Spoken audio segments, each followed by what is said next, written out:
So ఈసారి budget దేశవ్యాప్తంగా కూడా ఇప్పుడు నేను చెప్పినట్టు హర్షం వ్యక్తమవుతోంది, ముఖ్యంగా మధ్యతరగతి ప్రజల నుంచి కూడా. సో చాలామంది కూడా ప్రధానమంత్రి గారికి, నిర్మలా సీతారామన్ గారికి మధ్యతరగతి ప్రజలను దృష్టిలో పెట్టుకొని కేటాయించారు, బడ్జెట్ చాలా బాగుందని చెప్పి కూడా ప్రశంసలు అందిస్తున్నారు. ముఖ్యంగా మన రాష్ట్రం విషయానికి వస్తే ఇప్పుడు నేను చెప్పినట్టు వైసీపీ అంటోంది ఎన్డీఏలో కూటమిలో భాగం అని చెప్పి చంద్రబాబు గారు అంటున్నారు. ఈవెన్ బీహార్కి ఇచ్చిన ఇంపార్టెన్స్ కూడా ఆంధ్రప్రదేశ్కి ఇవ్వలేదు. ఆంధ్రప్రదేశ్కి ఇప్పటివరకు ఏమైతే ఇచ్చిందో ఇవన్నీ కూడా అప్పుల రూపంలోనే ఇచ్చింది. సో అసలు రాష్ట్రానికి ఏం తీసుకొచ్చారు అని చెప్పి అడుగుతున్నారు. సో మన రాష్ట్రానికి బడ్జెట్లో ఎలాంటి కేటాయింపులు జరిగాయి, దానివల్ల ఎలాంటి అభివృద్ధి జరిగే అవకాశం ఉంది? ముందుగా వరుసగా 8వసారి పార్లమెంట్లో బడ్జెట్ ప్రవేశపెట్టిన నిర్మలా సీతారామన్కి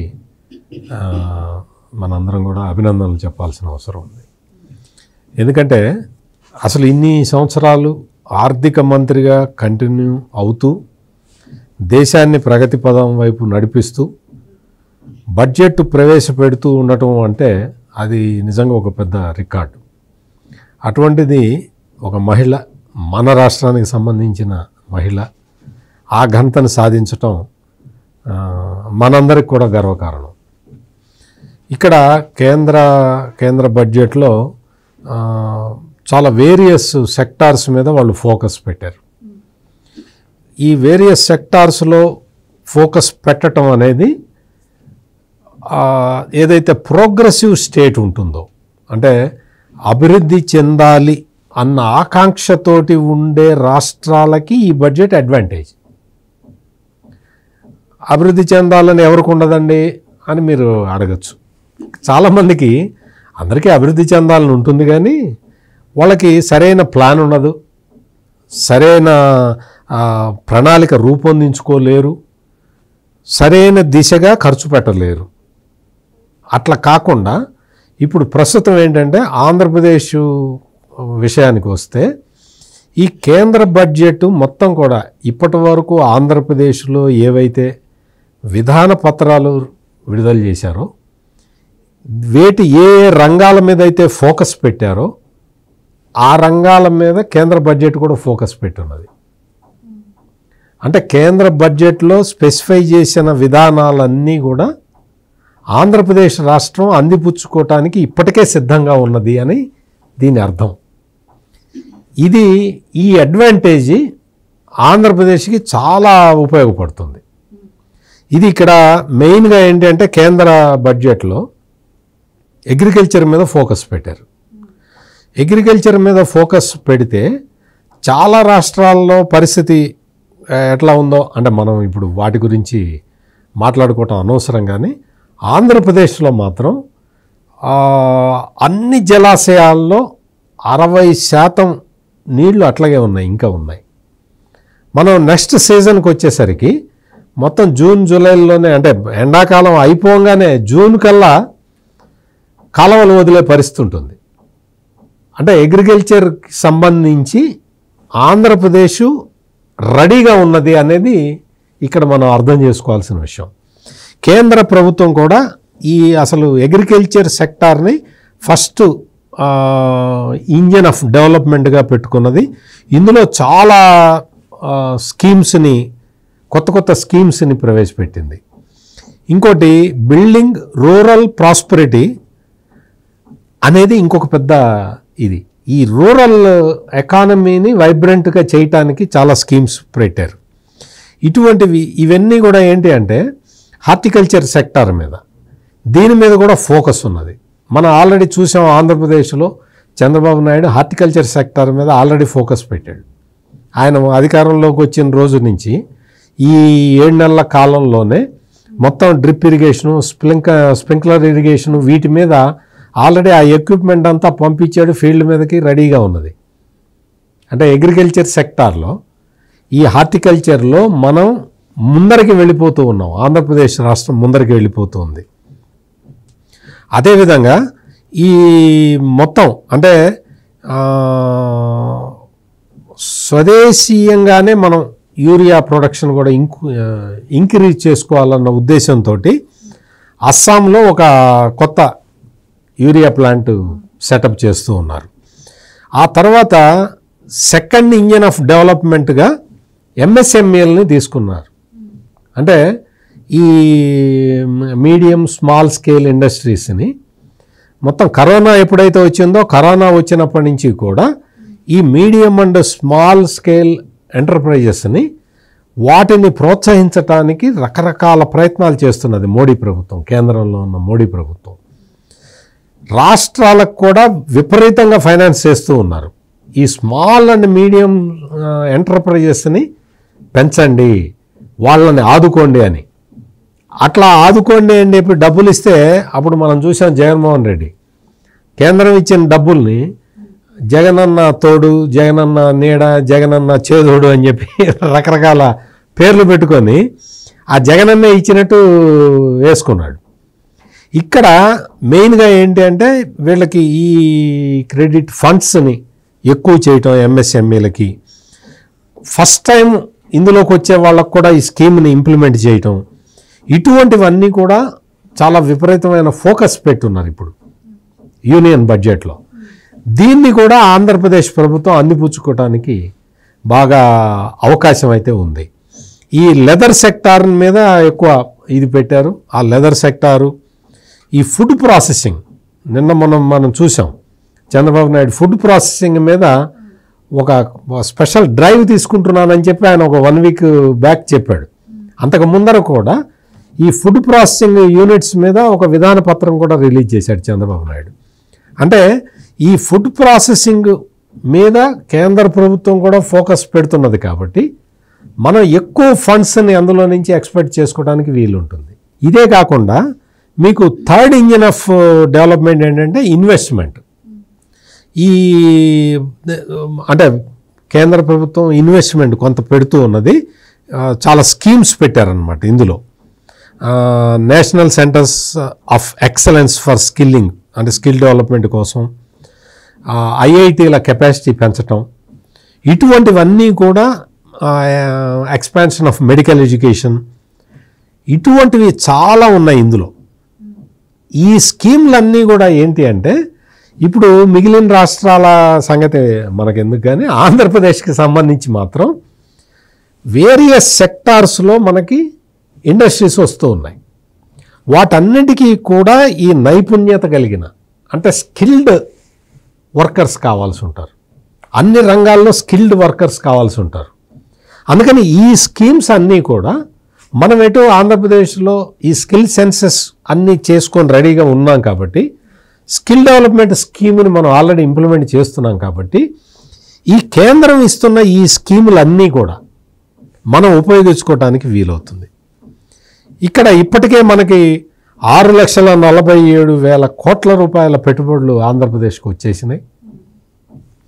4.5 లక్షల మందికి ఉపాధి ఆల్రెడీ ఇంకా వచ్చేసినట్టే అనుకోవచ్చు. అవి యాజ్ ఆఫ్ నౌ గ్రౌండ్ అవుతున్న కొద్దీ ఎంప్లాయ్మెంట్ వచ్చేస్తూ ఉంటుంది.